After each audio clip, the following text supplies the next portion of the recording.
নবী সাল্লাল্লাহু আলাইহি সাল্লামকে এক সাহাবী বলছি, ইয়া রাসূলুল্লাহ সাল্লাল্লাহু আলাইহি সাল্লাম, আমি যদি কোনো নারীর দিকে আমার নজর পড়েই যায় হঠাৎ, আমি কি করব? আল্লাহর নবী বলেন, ইসরিফ বাসারা, সাথে সাথে চোখ সরায় নাও।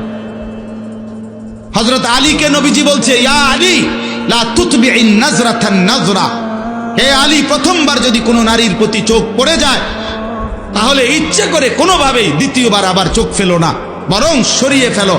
ফা ইন্না লাকাল উলা ওয়া লাইসাত লাকাল আখিরা, কেননা প্রথমবারের এই হঠাৎ দৃষ্টি আল্লাহ মাফ করে দিতে পারে, কিন্তু দ্বিতীয়বার একটা মাফ হবে না,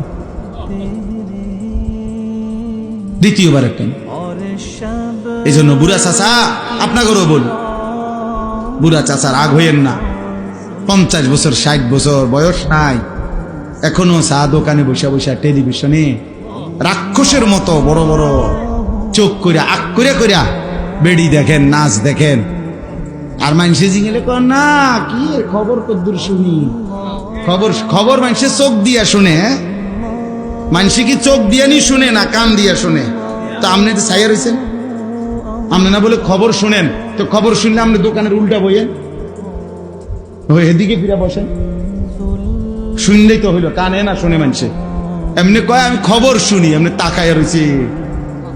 হ্যাঁ কিও আর কিছু নাই, কদুর লাইরা ছেড়ে দাও না, বুড়া মিয়া কয়।